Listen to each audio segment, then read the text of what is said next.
Selamat Sabbath. Happy Sabbath to everyone. Selamat Sabat semuanya, saudara-saudara sekalian. Let's get started with a word of prayer. Mari kita berdoa. Okay.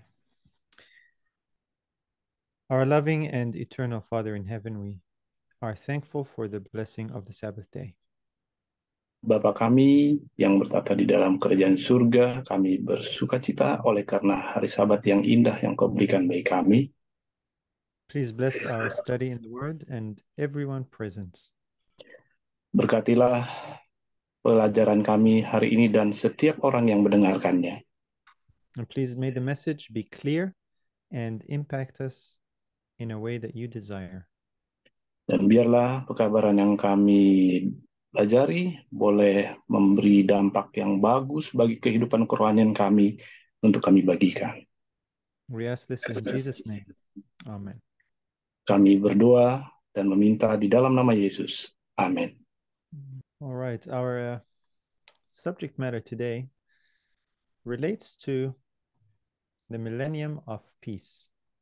Judul pekabaran kita pada saat ini adalah milenium yang damai. And today there is a lot of talk about the Great Reset. Sering kita dengar akhir-akhir ini mengenai Great Reset atau total perubahan yang besar. The Great Reset is supposed to be a great advancement towards peace, prosperity, and happiness. Jadi Great Reset itu lebih diarahkan kepada kebahagiaan yang global, kesepakatan global secara menyeluruh. They're talking about an economical, social, and technological reset. Ini mengenai riset total perubahan besar-besaran di bidang ekonomi, sosial, dan lingkungan. They're talking about political, financial reset, environmental reset. Ini mengenai riset atau total perubahan di financial, keuangan, ekonomi, dan sosial. The economy is in distress. They're talking about a digital currency. Ya, mengenai digital currency atau uang digital. They're also even talking about a reset of food, and bugs are on the menu to eat. Juga mengenai bagaimana perubahan di makanan, makanan yang akan kita makan, bagaimana kutu atau binatang-binatang kecil yang akan jadi makanan kita. That's not the only thing. There's also a religious reset. Dan tentunya pada akhirnya adalah mengenai total reformasi besar-besaran di sisi agama. Or even the religions of the world are talking about some kind of a unification and coming together. Bagaimana di dunia nanti berbagai macam agama ini akan menyatu untuk bersama-sama dalam satu tujuan. There is a gender agenda and a reset of gender roles and what that means. Ada juga mengenai agenda jenis kelamin yang bagaimana itu akan di total reformasi besar-besaran penerimaannya. And perversion and the abnormal is normalized. Bagaimana yang tidak normal, perbedaan akan dinormalkan. And everything is accepted and normalized except one thing, and that's the worship of the true God. Semua akan dinormalkan, ya semua akan dinormalkan kecuali satu, yaitu penyembahan kepada Allah yang benar. Bugs tadi adalah termasuk serangga, ya serangga yang akan diusulkan jadi pola makan kita. And all this talk of the Great Reset and advancement of humanity is really all about corruption and control. Jadi total dari apa yang dimaksud dengan Great Reset ini adalah bagaimana untuk mengontrol kehidupan manusia. It's really about the enslavement of humanity. Jadi itu sangat jelas bagaimana manusia akan diperbudak. The Bible talks about this, that there will be in the last days enslavement and control that involves worship. Alkitab sudah menjelaskan mengenai ini, sudah menceritakan mengenai ini, mengabarkan mengenai bagaimana pada akhirnya manusia akan diperbudak dan dikontrol. It talks about the mark of the beast and the inability to buy or sell except for those who take the mark. Ya, ini mengenai tanda binatang. Bagaimana dengan tanda binatang itu dan ketidakmampuan untuk menjual dan membeli pada akhirnya. And this global worship deception is all about worship to the dragon or Satan. Ya, jadi global worship atau penyembahan secara menyeluruh yang akan diarahkan ini adalah bagaimana menyembah setan. Here is how Revelation 13:15 puts it. And he had power to give life unto the image of the beast, that the image of the beast should both speak and cause that as many as would not worship the image of the beast should be killed. Kita baca di bagaimana di Wahyu 13 ayat 15 dikatakan, dan kepadanya diberikan kuasa untuk memberikan nyawa kepada patung binatang itu, sehingga patung binatang itu berbicara juga dan bertindak begitu rupa, sehingga semua orang yang tidak menyembah patung binatang itu dibunuh. This is what's here now and just coming around the corner. Inilah yang akan dan sedang terjadi dalam waktu dekat ini. And sadly, some people are really terrified about that. Dan sangat disayangkan begitu banyak orang yang sangat ketakutan mengenai ini. The Bible here simply is introducing us to what will happen, but it gives us a picture of what will actually follow. Alkitab menjelaskan apa yang akan terjadi di hadapan kita. Tetapi Alkitab juga menjelaskan setelah ini akan terjadi apa bagi kehidupan kita. There is a real great reset that the Bible talks about. Ada great reset yang benar-benar diceritakan, dituliskan oleh Alkitab. And that real one will bring real peace, prosperity, and lasting joy. Dan itu akan membawa kita kepada kebahagiaan yang sebenarnya, kesukacitaan yang sebenarnya. Here is how Revelation describes to us this biblical great reset. Revelation 20 and verse 4. Inilah Alkitab menjelaskan Great Reset atau total reformasi besar-besaran yang Alkitab katakan di Wahyu 20 ayat 4. It says, and I saw thrones, and they sat upon them, and judgment was given unto them. And I saw the souls of them that were beheaded for the witness of Jesus, and for the word of God, and which had not worshipped the beast, neither his image, neither had received his mark upon their foreheads or in their hands. And they lived and reigned with Christ 1,000 years. Wahyu 20 ayat 4, lalu aku melihat tahta-tahta dan orang-orang yang duduk di atasnya. Kepada mereka diserahkan kuasa untuk menghakimi.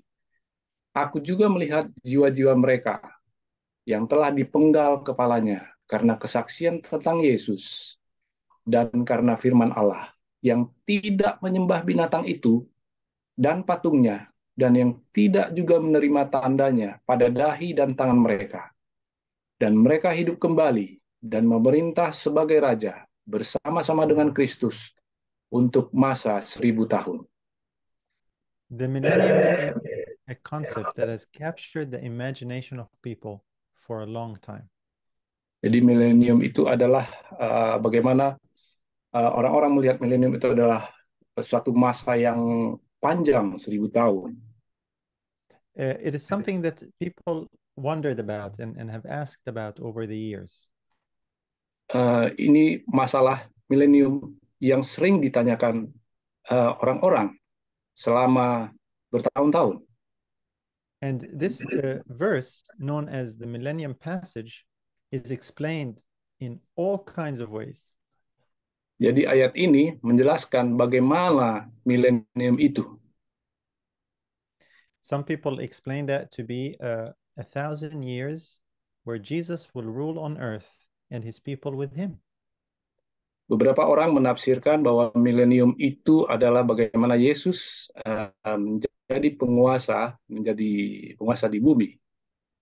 We'll find out today if that is the case and why it matters and how to be there. Ya, kita akan mencari tahu apa yang akan terjadi di milenium itu, bagaimana itu terjadi dan di mana. I want to look at some elements in the verse that tell us and reveal to us a lot of information. Saya mau membantu kita untuk melihat dari ayat yang tadi beberapa elemen yang terdapat di dalamnya. It talks about thrones. These are seats, but they're not just normal seats, they're a throne, a place of authority. Kita lihat bagaimana tahta-tahta dan orang-orang yang duduk di atasnya. Jadi satu kekuasaan, otoritas. It talks about they here as well, and the they here is really the saints. Dan di sini disebutkan mereka. Mereka ini siapa? Mereka ini adalah orang-orang suci. And we see that judgment is given to them. That's the office of judging is given to them. Dan kepada mereka apa? Diserahkan kuasa untuk menghakimi. We see it talks about the souls of them that were beheaded. Juga disebutkan bagaimana jiwa-jiwa mereka yang telah dipenggal kepalanya. These are the people who were killed by Satan's great reset. Ini adalah orang-orang yang terbunuh oleh karena total reformasi atau great reset yang dilakukan setan. But they are restored to life or resurrected. Tetapi mereka dihidupkan kembali atau dibangkitkan.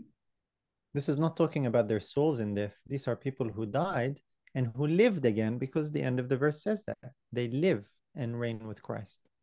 Ya, ini orang yang dihidupkan kembali dan dibangkitkan, ya, dan memerintah bersama-sama dengan Kristus. So these are living souls, not dead souls. Ini adalah orang-orang yang hidup, bukan roh yang mati, maksudnya yang roh yang melayang-layang. Notice why they were killed, because of the witness of Jesus and the word of God. Perhatikan bagaimana, kenapa mereka dibunuh, karena mereka menyaksikan atau kesaksian tentang Yesus dan karena firman Allah. They don't worship the beast, they worship the Father through his Son, Father and Son. Mereka tidak menyembah binatang itu, tetapi mereka menyembah Allah Bapa melalui anaknya. Bapa dan anaknya, itu yang mereka sembah. The information about the souls who die, who are resurrected, gives us the timing of the millennium. Ya, orang-orang yang terbunuh dan dibangkitkan kembali memberikan kita satu waktu kapan itu terjadi. But before we get to the timing, I want to deal with the location. Where will the millennium be? Ya, sebelum kita menilai mengenai waktunya, kita akan mencari tahu di mana ini akan terjadi milenium Because ini. it says in the verse, they lived and reigned with Christ. Karena di ayat ini disebutkan mereka hidup kembali dan memerintah dengan Kristus 1000 tahun. Jesus says in Matthew 19:28, and Jesus said unto them, verily I say unto you, that ye which have followed me in the regeneration, when the Son of Man shall sit in the throne of his glory, ye also shall sit upon 12 thrones, judging the 12 tribes of Israel. Ya, Matius 19 ayat 28 mengatakan, kata Yesus kepada mereka, aku berkata kepadamu, sesungguhnya pada waktu penciptaan kembali, apabila anak manusia bersemayam di tahta kemuliaannya, kamu yang telah mengikut aku akan duduk juga di atas 12 tahta untuk menghakimi ke-12 suku Israel. Jesus spoke to the disciples, they will sit with him and they will judge. Yesus katakan kepada murid-muridnya bahwa mereka pun akan duduk bersama dengan dia dan akan menghakimi. This is the same event in the millennium. Judgment is given to the saints and they sit on thrones. Ini juga yang terjadi bagaimana nanti di milenium, bahwa orang-orang kudus atau orang-orang suci ini akan duduk bersama-sama dengan dia dan akan menghakimi. Now, where will Jesus be? That's the important question to answer at this time. Where is Jesus? Di mana Yesus pada saat itu, pada saat peristiwa milenium ini? And John 14 gives us the answer, the first 3 verses. Let not your heart be troubled. You believe in God, believe also in me. In my Father's house are many mansions. If it were not so, I would have told you. I go to prepare a place for you. And if I go and prepare a place for you, I will come again and receive you unto myself, that where I am, there ye may be also. Dan Yohanes 14 ayat 1 sampai 3 sudah memberikan jawabannya bagi kita. Janganlah gelisah hatimu, percayalah kepada Allah, percayalah juga kepadaku. Di rumah Bapakku banyak tempat tinggal. Jika tidak demikian, tentu aku mengatakannya kepadamu. Sebab aku pergi ke situ untuk menyediakan tempat bagimu. Dan apabila aku telah pergi ke situ dan telah menyediakan tempat bagimu, aku akan datang kembali dan membawa kamu ke tempatku, supaya di tempat di mana aku berada, kamu pun berada. Now keep in mind here that the 12 disciples that Jesus spoke to are all dead now. Mari kita ingat bahwa perkataan Tuhan Yesus ini kepada 12 muridnya sekarang ini sudah meninggal, sudah mati. So what must happen to them when Jesus comes to take them, as he promised? Apa yang akan terjadi bagi mereka ketika Yesus datang seperti janjinya? Now please notice, he doesn't say that you will join me when you die. Perlu diingat bahwa Yesus katakan, kau akan bersatu dengan saya ketika kau meninggal. He doesn't say when you die, you will join me and come up to heaven, and as soon as you die, you will all move there. No. Ya, Yesus katakan ketika kau meninggal, kau akan bergabung bersamaku di surga. Oh, tidak. He says, I will come and I will collect you. Yesus katakan, saya akan datang, saya akan mengumpulkan kalian semua. And only then where you will be where I am. Dan hanya oleh karena itu, kamu, di mana aku berada, kamu pun berada. So a resurrection has to take place for this promise to be fulfilled. Ya, kebangkitan pasti akan terjadi ketika ini nanti Tuhan Yesus datang. Revelation 20 verse 6 talks about that resurrection. Blessed and holy is he that hath part in the first resurrection. On such the second death hath no power, but they shall be priests of God and of Christ, and shall reign with him 1,000 years. Ya, kebangkitan itu disebutkan juga di Wahyu 20 ayat 6. Berbahagia dan kuduslah ia yang mendapat bagian dalam kebangkitan pertama itu. Kematian yang kedua tidak berkuasa lagi atas mereka, tetapi mereka akan menjadi imam-imam Allah dan Kristus. Dan mereka akan memerintah sebagai raja bersama-sama dengan dia 1000 tahun lamanya. This is a resurrection for the saints, for the righteous, because it says blessed and holy. Inilah kebangkitan orang-orang kudus, orang-orang yang benar, karena disebutkan suci. And it is referred to as the first resurrection. Ini disebutkan sebagai kebangkitan yang pertama. So when does this take place? Kapan ini terjadi? Of course, at the second coming of Jesus. Tentu saja pada waktu kedatangan Tuhan Yesus yang kedua. 1 Thessalonians 4 tells us that, for this we say unto you by the word of the Lord, that we which are alive and remain unto the coming of the Lord shall not prevent them which are asleep. Ya, 1 Tesalonika 4 ayat 15 sampai 17 mengatakan demikian. Ayat 15 dulu. Ini kami katakan kepadamu dengan firman Tuhan.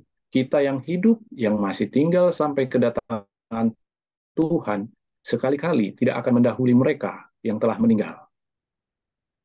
Verse 16, for the Lord himself shall descend from heaven with a shout, and with the voice of the archangel, and with the trump of God, and the dead in Christ shall rise first.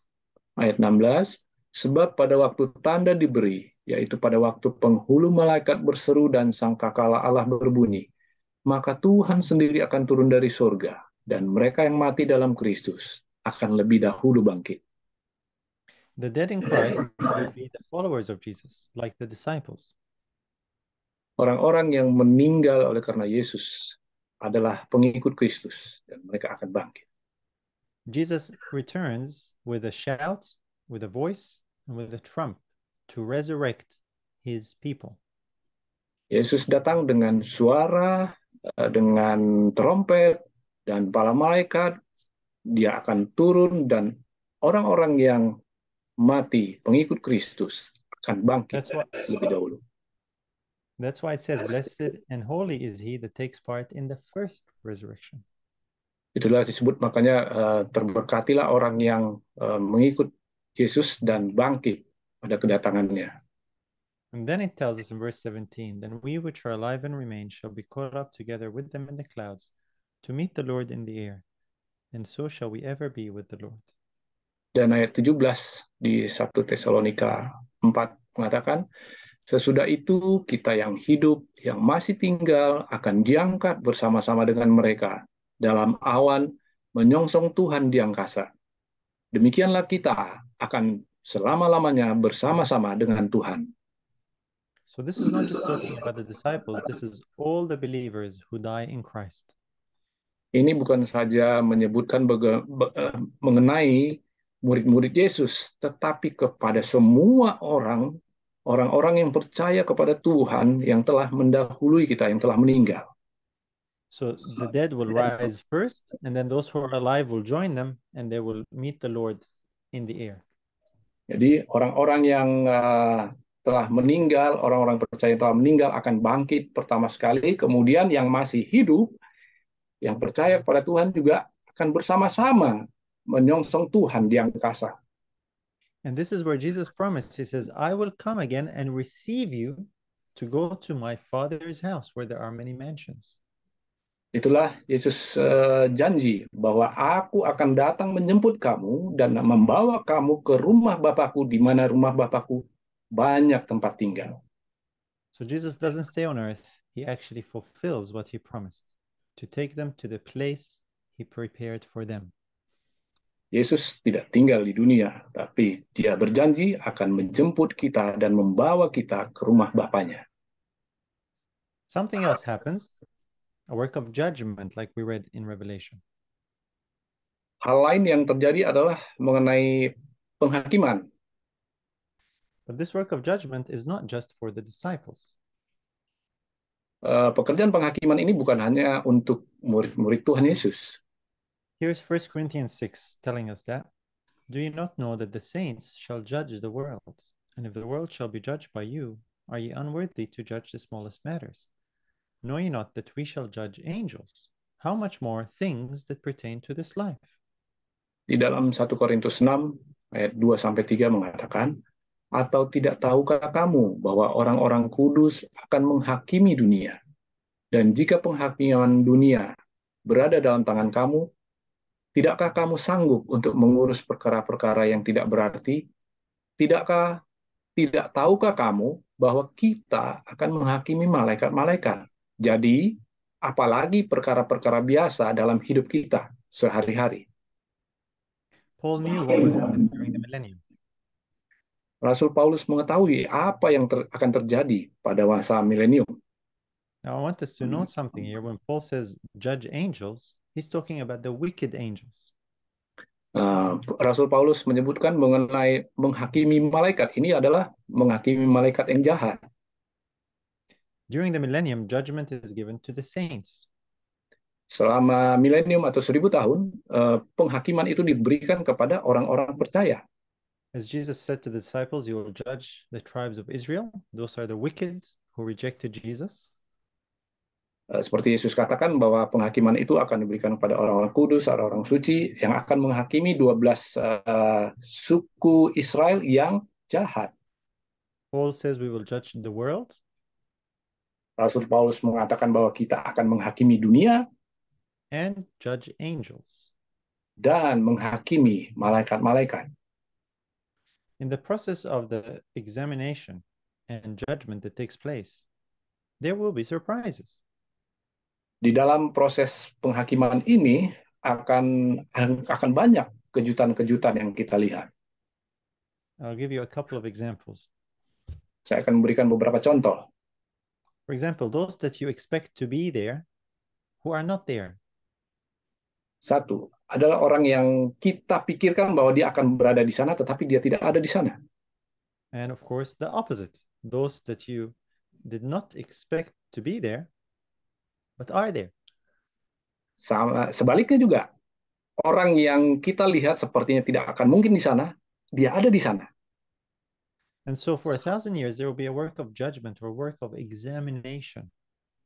Jadi selama 1000 tahun akan ada proses penghakiman, proses pengadilan.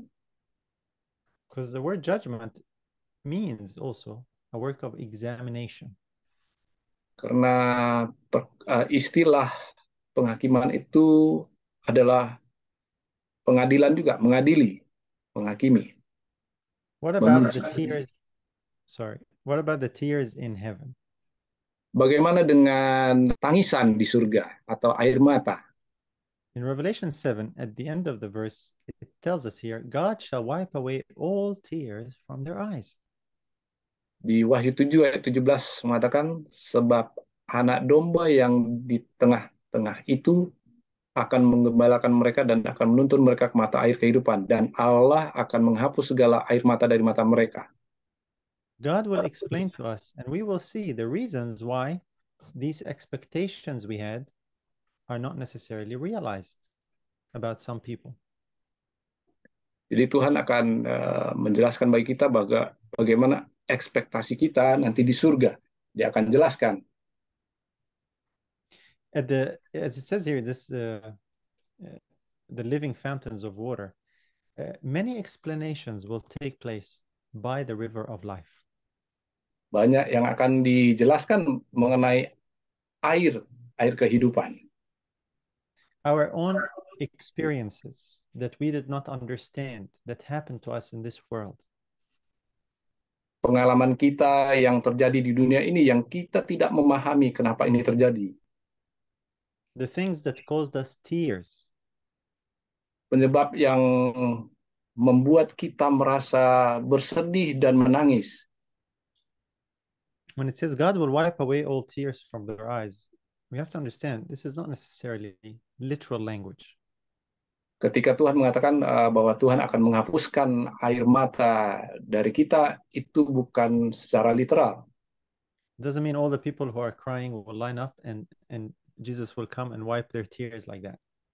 Bukan berarti bahwa orang-orang yang bersedih, menangis akan berbaris dan Tuhan akan menghapus air mata itu dari mereka. Wiping the tears is removing the cause of the tears.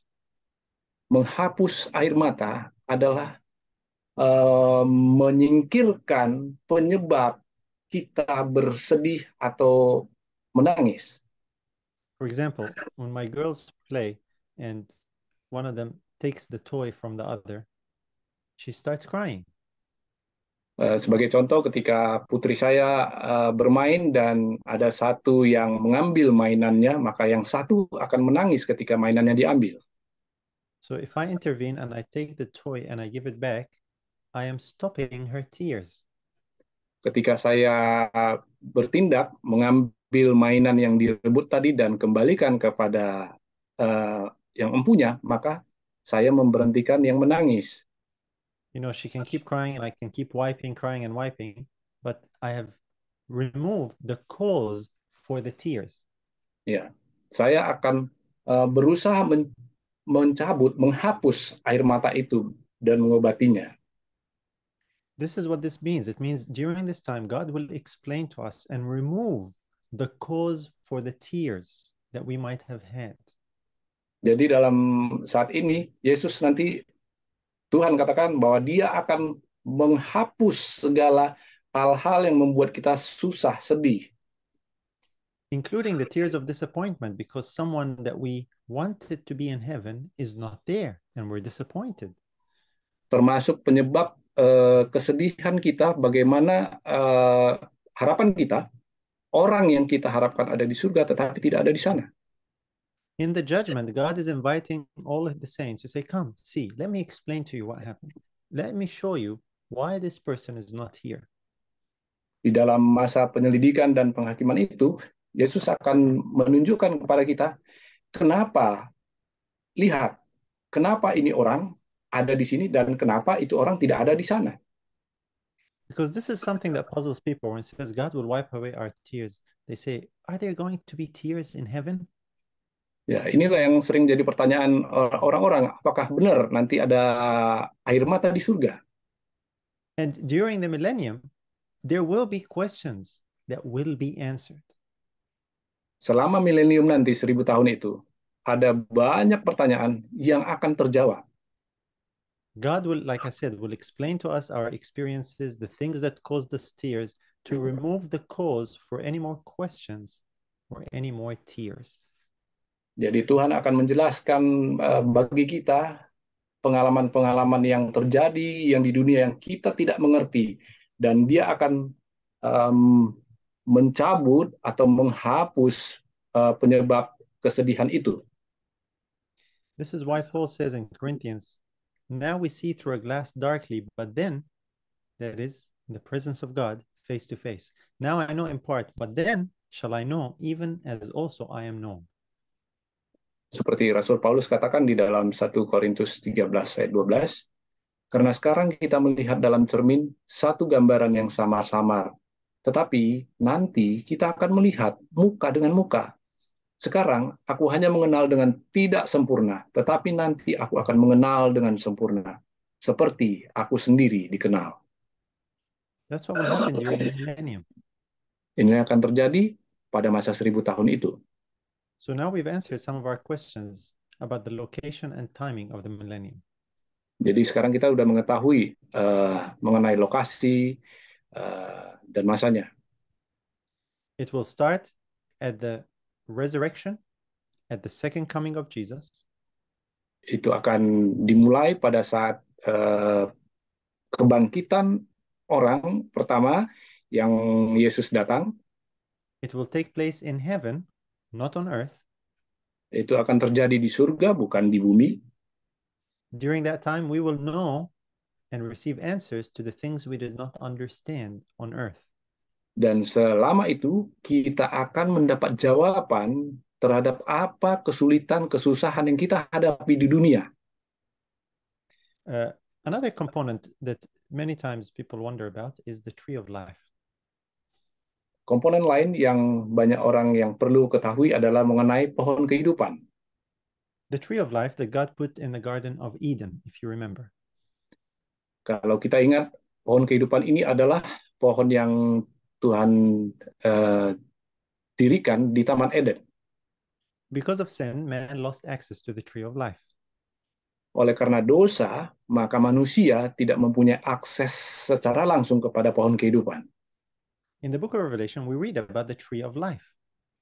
Di dalam buku Wahyu, kita membaca bagaimana mengenai pohon kehidupan ini. And you know what? It's actually the same tree. It's not a different tree of life. Dan kita perlu ketahui bahwa pohon kehidupan ini bukan pohon kehidupan yang berbeda dengan yang pertama. Pohon yang sama.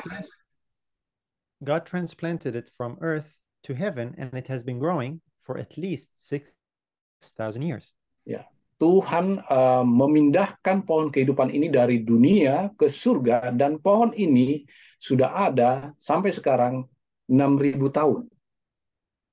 Now this verse puzzles people in Revelation 22. It says, in the midst of the street of it, on either side of the river, was there the tree of life, which bare 12 manner of fruits, and yielded her fruit every month. And the leaves of the tree were for the healing of the nations. Ya, di Wahyu 22 ayat 2 mengatakan, di tengah-tengah jalan kota itu, yaitu di seberang menyeberang sungai itu, ada pohon-pohon kehidupan yang berbuah 12 kali, tiap-tiap bulan sekali. Dan daun pohon-pohon itu dipakai untuk menyembuhkan bangsa-bangsa. This tree is so huge. It's one tree on both sides of the river. Ini pohon yang sangat besar, karena boleh dibayangkan pohon ini begitu besarnya sehingga dia ada di kedua sisi daripada sungai itu. Lihat gambar. Or the river of life flows through this tree. Jadi air kehidupan mengalir di antara pohon kehidupan ini. Now, the last part of the verse is what's puzzling to many people. What does it mean? The leaves of the tree are for the healing of the nations. Bagian terakhir dari Wahyu 22 ayat 2 sering menjadi pertanyaan orang-orang, apa maksudnya? Di mana daun pohon-pohon itu dipakai untuk menyembuhkan bangsa-bangsa. You know, in heaven, there's no pain or sickness or death. Why do we need healing? Di surga tidak ada lagi tidak ada lagi duka, tidak ada lagi sakit, tapi kenapa dipakai untuk menyembuhkan? This is talking about the restoration of the relationship between all of God's people among all the nations. Jadi ini berhubungan dengan restorasi atau hubungan kembali umat-umat Tuhan yang di dunia ini. You see, the healing of the nations takes into account the facts of the different animosity between the nations. Jadi healing penyembuhan bangsa-bangsa ini adalah bagaimana menyatukan hubungan kembali dengan Tuhan kita. The national and racial wounds, they're healed and made whole. Jadi perbedaan bangsa, suku bangsa, perbedaan ras itu akan dipulihkan. You see, these are not physical wounds like you're hurt or you have a cut. These are not physical wounds. Ini bukan luka fisikal. So it's not like you take the leaf and you put it on the wound or you eat it. No, it's representing a healing on another level. Ini bukan luka seperti yang kalau kita ada luka kita ambil daun dan kita tempelkan, tidak. Ini bukan penyembuhan yang seperti itu. These are the family wounds, the relationship wounds. Ini adalah penyembuhan hubungan keluarga, hubungan relationship dengan pencipta. The alienations, the trauma, and the separations. Ya, perceraian, perpisahan, itu akan dipulihkan di sini. As God's people gather under the leaves of the tree of life, it will give them opportunity to restore these relationships. Dan di bawah pohon kehidupan ini, umat-umat Tuhan akan dipulihkan dalam hubungan yang selaras dengan Tuhan. They will have reconciliation where there was animosity before. Mereka akan direkonsiliasi kembali di mana terdapat perbedaan-perbedaan sebelumnya. I'll give you two examples from the Bible, Old Testament and New Testament. Saya akan berikan dua contoh, satu dari Perjanjian Lama dan satu Perjanjian Baru. The first one is King David and Uriah the Hittite. Contoh pertama adalah Raja Daud dan Uriah, orang Het. David stole the wife of Uriah and caused his death. Di mana Daud mengambil istri Uriah dan membunuh Uriah. I want you to imagine when David and Uriah meet in heaven. Coba bayangkan bagaimana nanti Daud dan Uriah ketemu di surga. Do you think there will be a need for some healing and reconciliation to take place? Apakah Anda memikirkan bahwa mereka akan perlu rekonsiliasi? Do you think David will have something to say or to explain to Uriah and express sorrow for what he did? Apakah nanti Daud akan berrekonsiliasi dengan Uriah dan mengatakan permohonan maaf atau mengatakan sesuatu kepada Uriah? That's if Uriah is there as well. Okay, I'm just saying let's picture the scene. Ya, kita lihat seolah-olah nanti Uriah juga ada di sana. This will happen under the leaves of the tree of life. Ini akan terjadi di bawah pohon kehidupan itu. Now keep in mind, David has confessed his sin. Coba diingat bahwa Raja Daud sudah mengatakan dosanya, maksudnya sudah meminta ampun akan dosanya. We're not talking about confession and forgiveness, but we're talking about reconciliation. That's different. kita bukan menceritakan bagaimana mengenai pengakuan, tetapi ini bagaimana cerita rekonsiliasi. I'll give you the other example from the New Testament, Stephen and Paul. Dan di Perjanjian Baru, contoh lainnya adalah Stefanus dan Rasul Paulus. Don't you think that will be a very interesting meeting between Paul and Stephen in heaven? Bukankah kedua orang ini kalau ketemu di surga adalah pertemuan yang sangat menarik? Do you think Paul will have something to say to Stephen when he sees him in heaven? Apakah kita berpikir bahwa Rasul Paulus akan mengatakan sesuatu kepada Stefanus di surga? Don't you think Stephen will be surprised to see Paul in heaven? Apakah kamu tidak melihat bahwa Stefanus juga akan terkaget-kaget melihat Paulus ada di surga? There will be many people actually who will be surprised to see Paul in heaven, the people that he killed.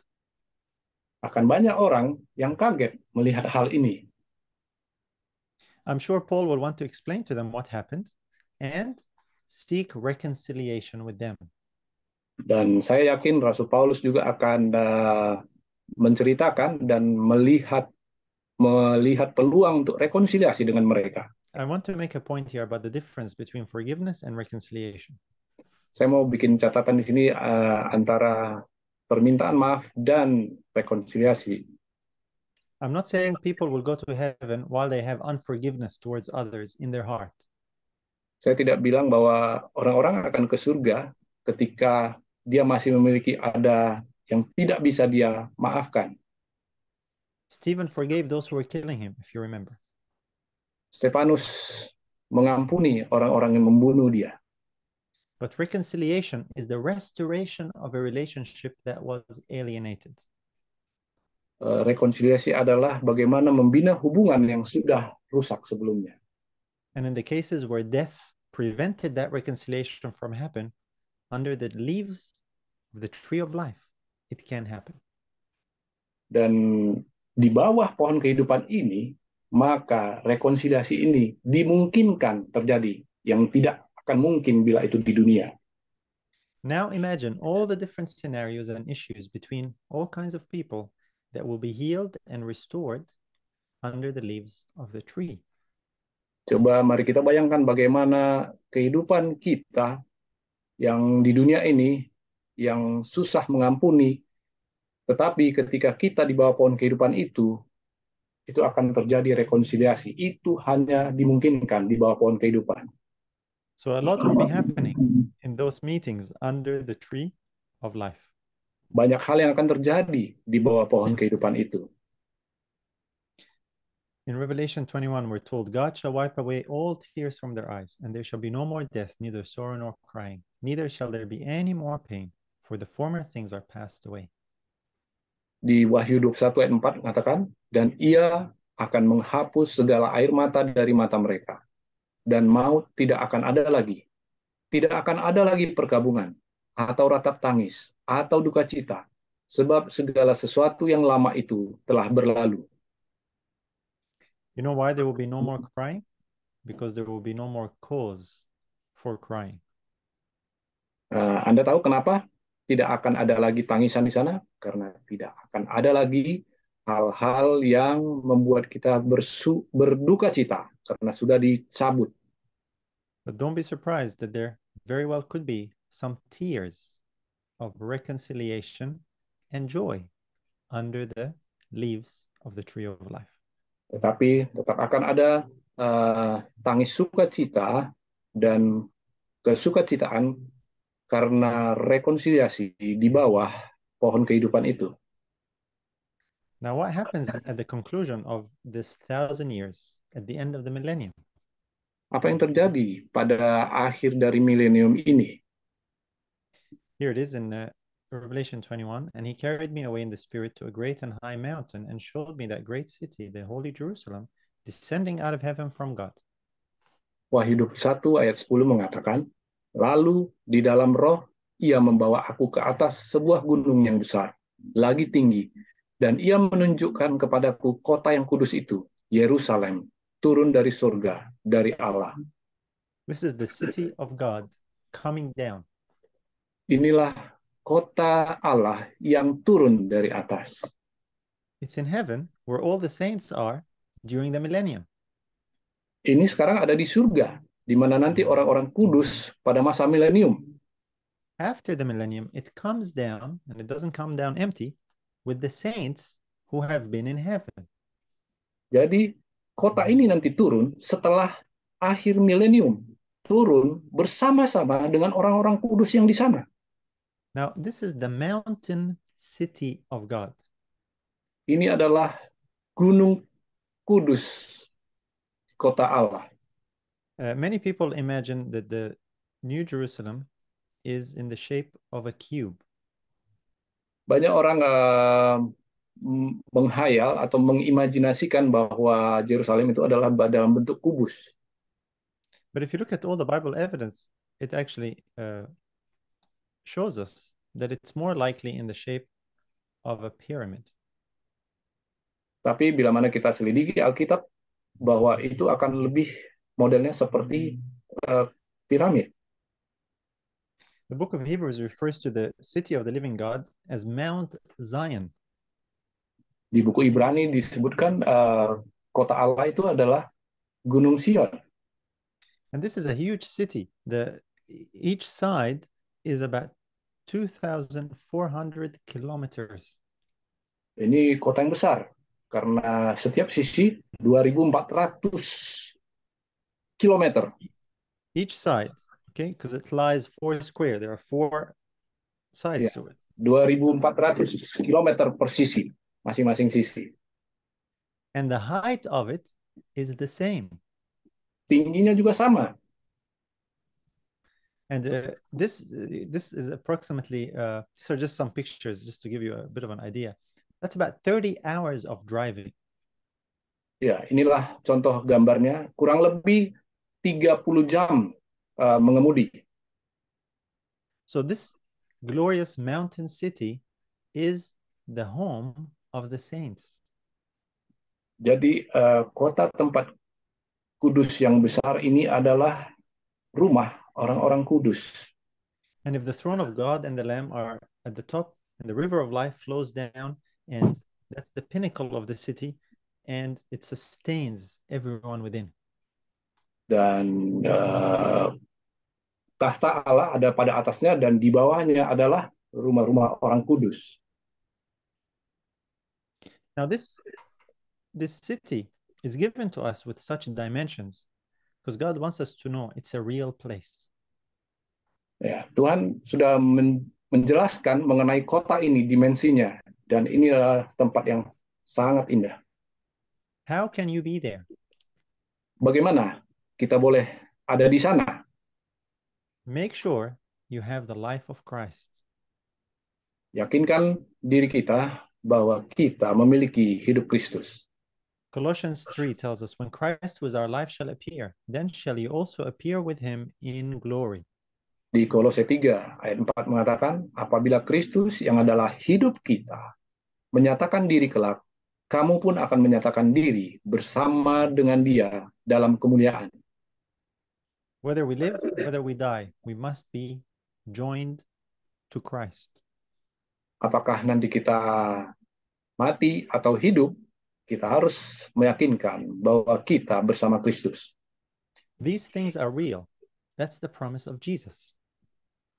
Hal ini nyata. Itulah janji Tuhan Yesus bagi kita. Let us be found in Christ. Mari kita ditemukan di dalam Kristus. Don't lose sight of what is to come. Jangan kehilangan penglihatan karena apa yang akan terjadi. Don't just look at the things that are seen now and get scared by the world's great reset. Jangan ketakutan karena apa yang akan terjadi oleh karena great reset atau total perubahan besar di dunia ini nanti. Look forward to the biblical great reset. That's the one that really matters. Kita lihat yang lebih jauh, yaitu great reset yang di Alkitab, yang itu akan mengubah kehidupan kita. This is a real place. This is a real promise, and we can really be there. Ini adalah tempat yang benar-benar ada, waktu yang benar-benar ada, dan pastikan bahwa kita juga akan di sana nantinya. Let's pray and ask the Lord to bless us and prepare us to be there together. Mari kita berdoa untuk mempersiapkan kita untuk berada di sana nanti. Our Father, we thank you for the reality of the promises we have in Jesus. Bapa di surga, kami berterima kasih oleh karena pernyataan yang benar bagaimana janjimu nanti di akhir milenium. Thank you that heaven is real and that the promise of Jesus to come and take us there is just as real. Terima kasih karena surga adalah nyata dan janjimu untuk membawa kami ke sana adalah benar-benar nyata. Help us to be faithful and to be found in Christ. Tolong kami ya Bapa supaya tetap setia dan tetap memiliki Yesus dalam kehidupan kami. Give us wisdom to navigate the troubles that we face in this world. Berikan kami kebijaksanaan untuk menghadapi persoalan yang kami hadapi di dunia ini. We thank you and we ask this in Jesus' name. Amen. Kami berterima kasih dan meminta ini hanya di dalam nama Tuhan Yesus. Amin.